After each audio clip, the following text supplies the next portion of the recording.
Hi, my name is Italo. And in this session, we're going to be talking about deep dive on automation for Jira and what you need to know from moving from basic into more advanced use cases. The agenda for today is going to be an introduction, rule components, common use cases, moving into advanced, and then I'm going to share my screen and show some advanced use cases.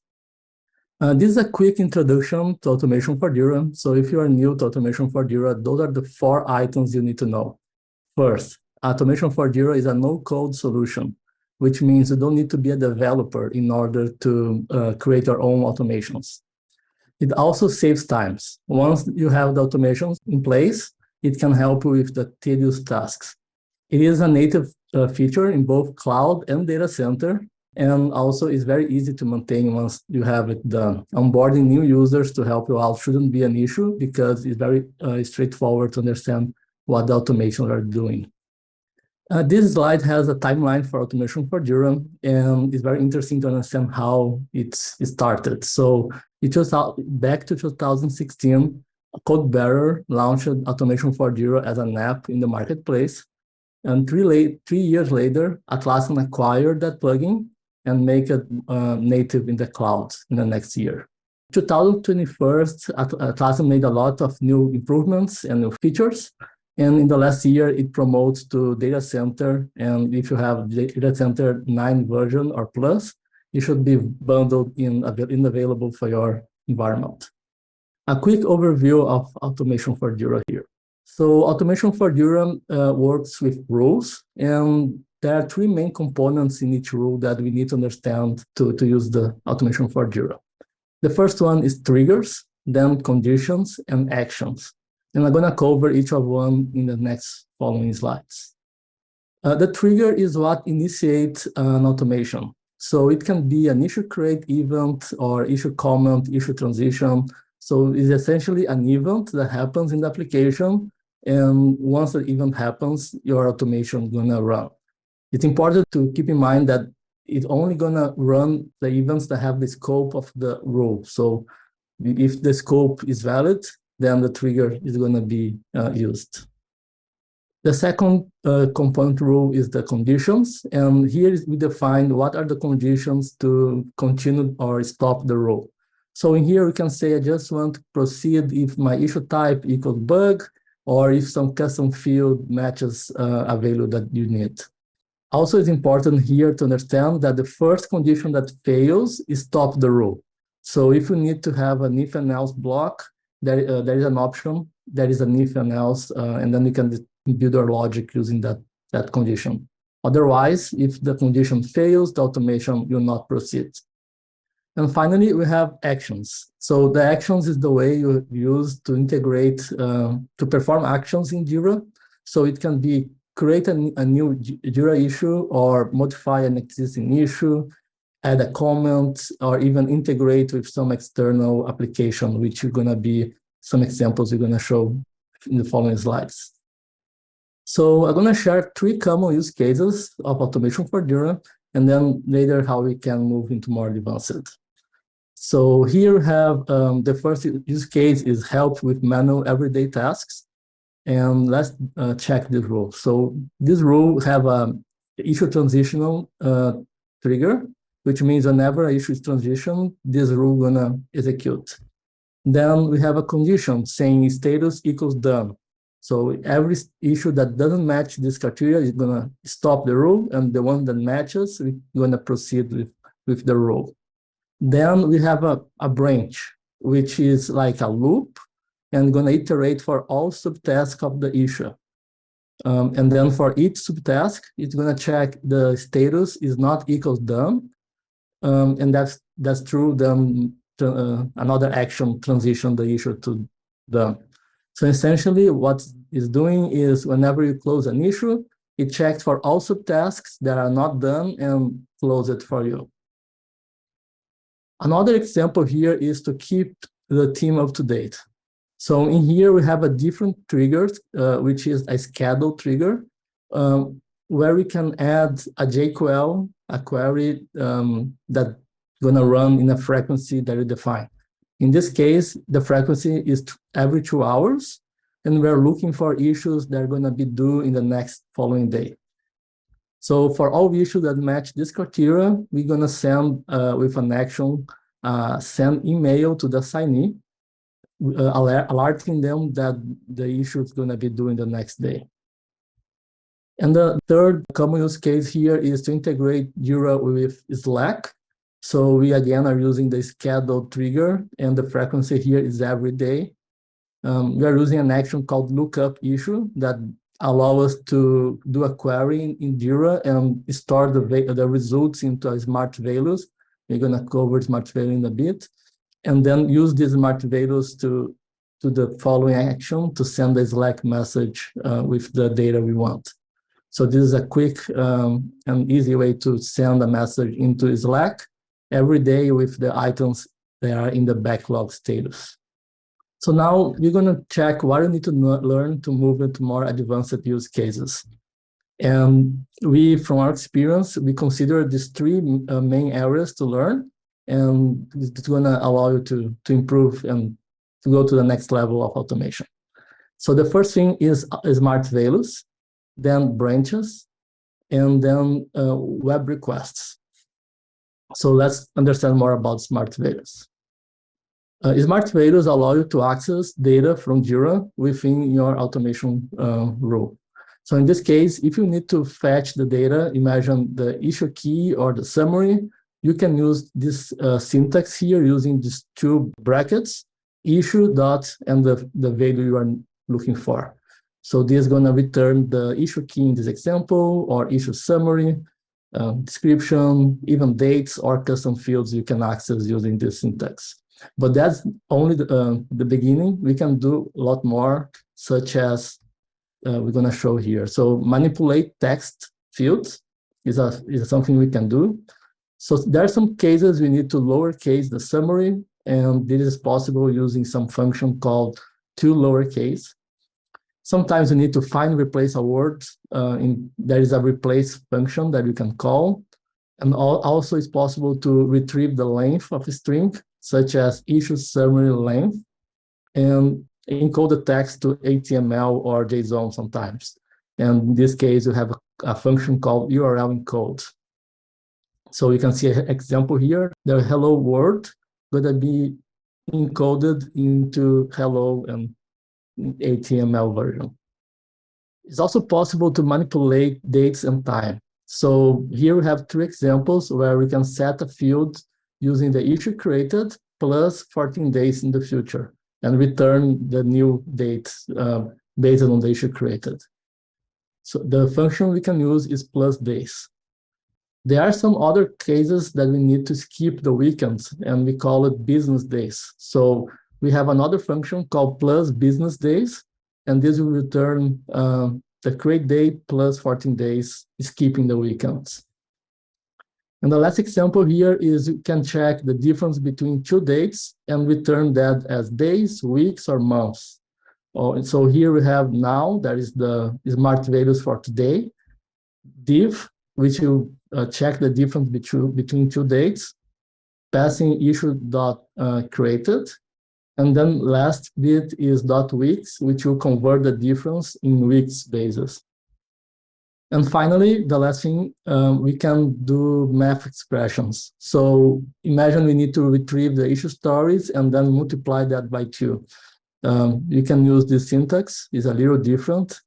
So the beginning here have a different syntax, and then we can say issue story times 2. It's also possible to sum two custom fields.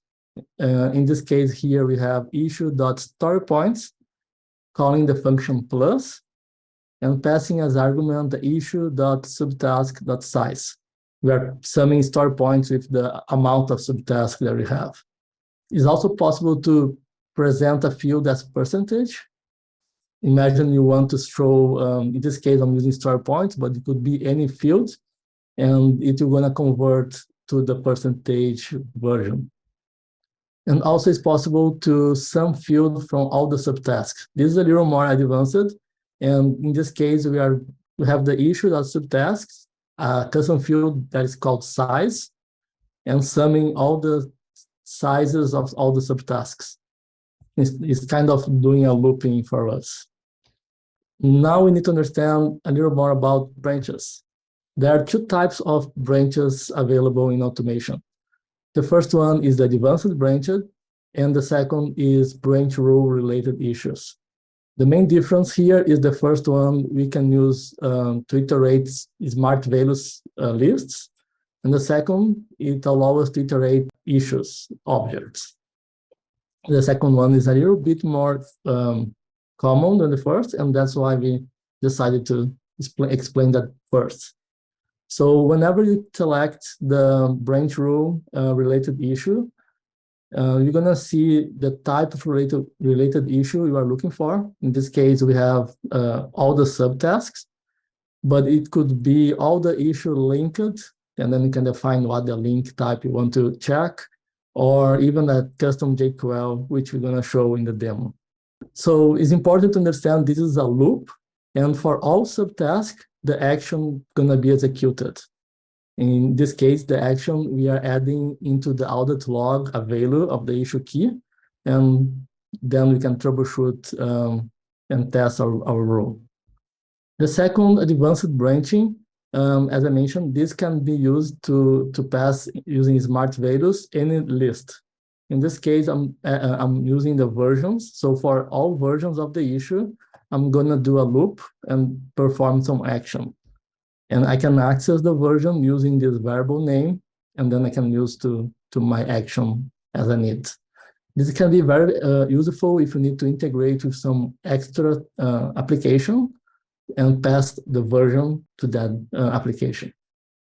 And understanding webhooks. So this web request action allows us to fetch data and interact with other applications. So the first thing here we need to define is the web request URL. In this case, I'm using the API from Jira to search for projects. So I'm passing the base URL from my application, the REST endpoint for searching a new project, and passing a key argument, which is a smart value for a custom field called new project key.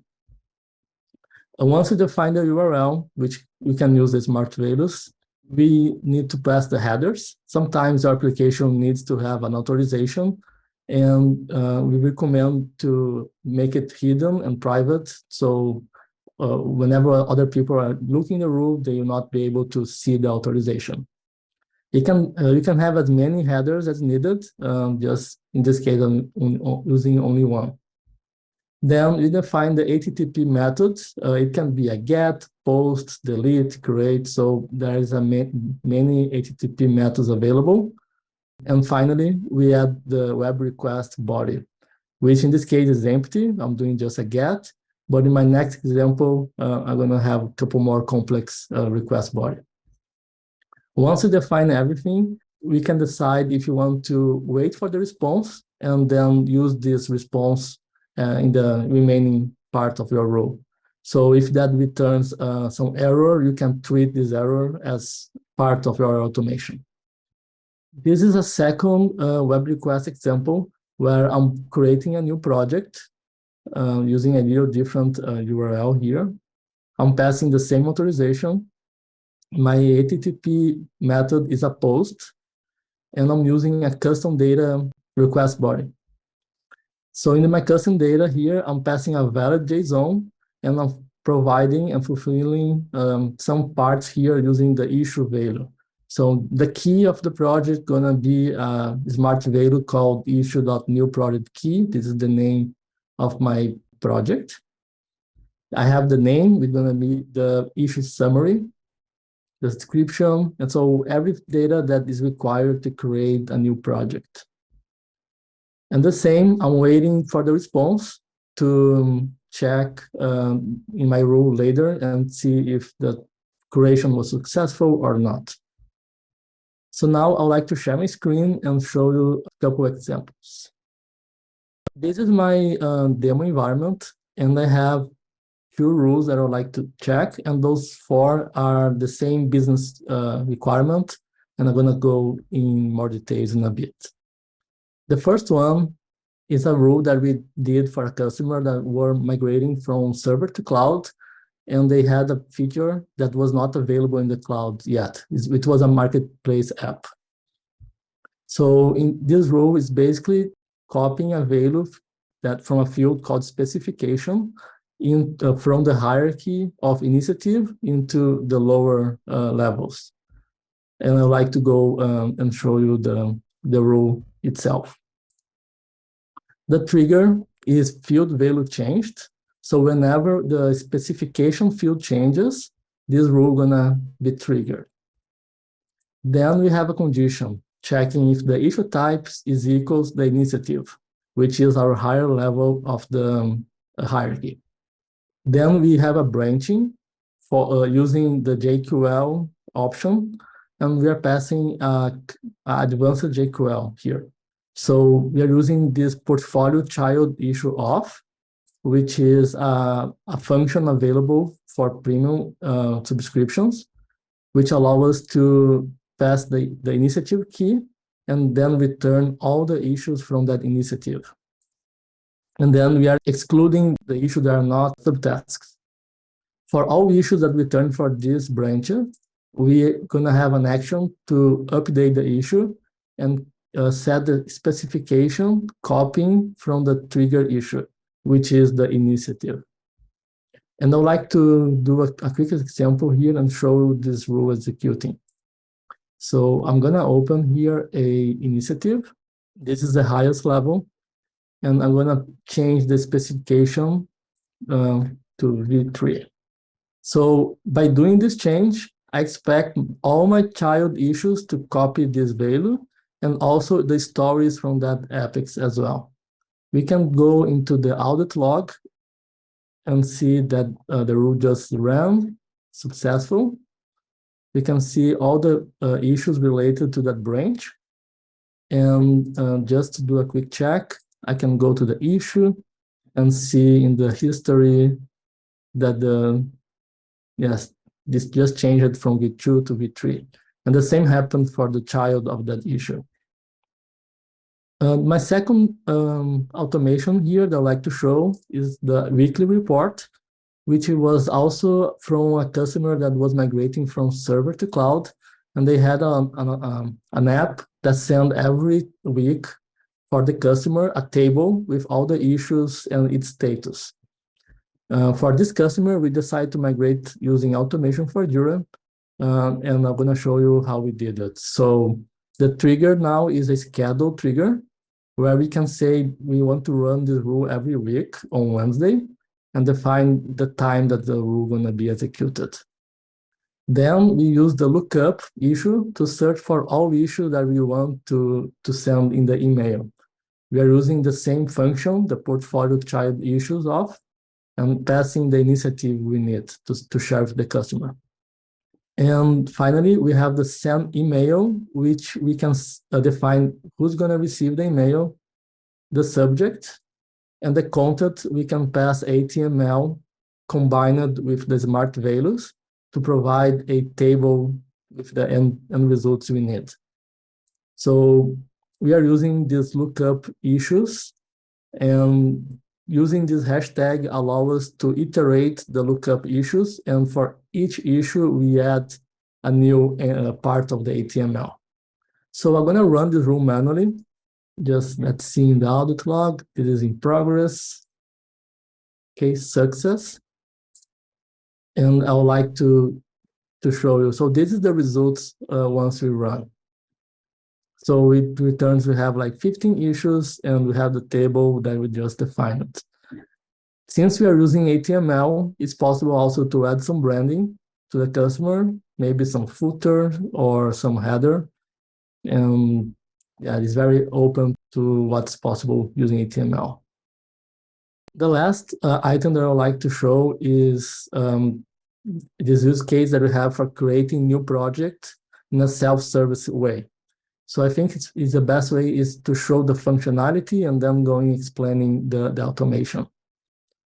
So in this example, we have a customer that requires us to create a self-services way to create new Jira projects. And we defined here a service desk portal where they can create a new Jira project request. In here, they can define what will be the new project name. So let's say Italo new project. Define who's going to approve it. That's going to be myself. The project key. And then what the project type. This type will have like business, service desk, or software. I'm going to select the business. The template, I'm going to select the test tracking, but I could have as many templates available in Jira. And I can create the issue. So now that I create this issue, the first automation rule just triggered. And let's check this one. So this automation rule is basically checking for all new issues if the project key already exists or not. So the first thing is the trigger is issue created. Then we have a condition that the request type equals new Jira project. We have a web request that fetches in Jira APIs if the new project key already exists. This is the same in the example from the slides. It's important here that the wait response is delayed. And then we can use these smart values called web response, body and total to retrieve the response from the web request. And if that is greater than 0, it means that there is one project with the same key. So we're gonna proceed and decline the issue and add a comment saying this issue has been declined because the project key already exists. And if that's not true, then we have an else statement, which gonna add a new comment to the issue saying the request project key is available to be used. So if I go back to my issue and refresh, I should see a comment saying one of another. In this case, the request project key is available to be used. This is going to give more insights for the person who's going to be approving this request, and they can define if they want to approve or not. So now let's approve this request. This is going to trigger another automation, which I'm going to show you in a moment. So here we have 3 rules. They are exactly the same. The only difference is the project type that I decide in the issue created.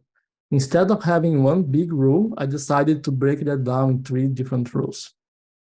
So in this case, we created a business project type.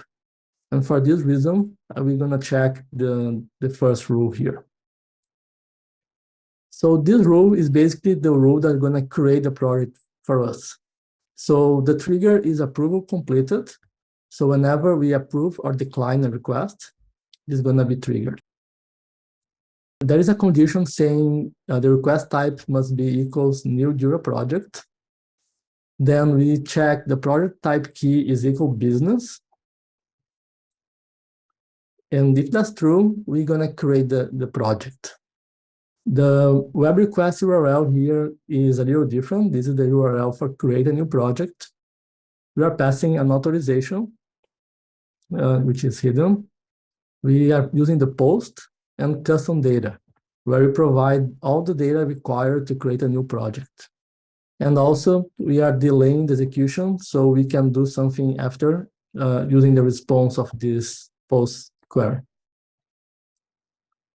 We have a condition here saying if the web response status is equals to 1, and if that's true, it means the project has been created. So we're gonna add here another comment saying the project has been successfully created and automatically close and mark as done the issue.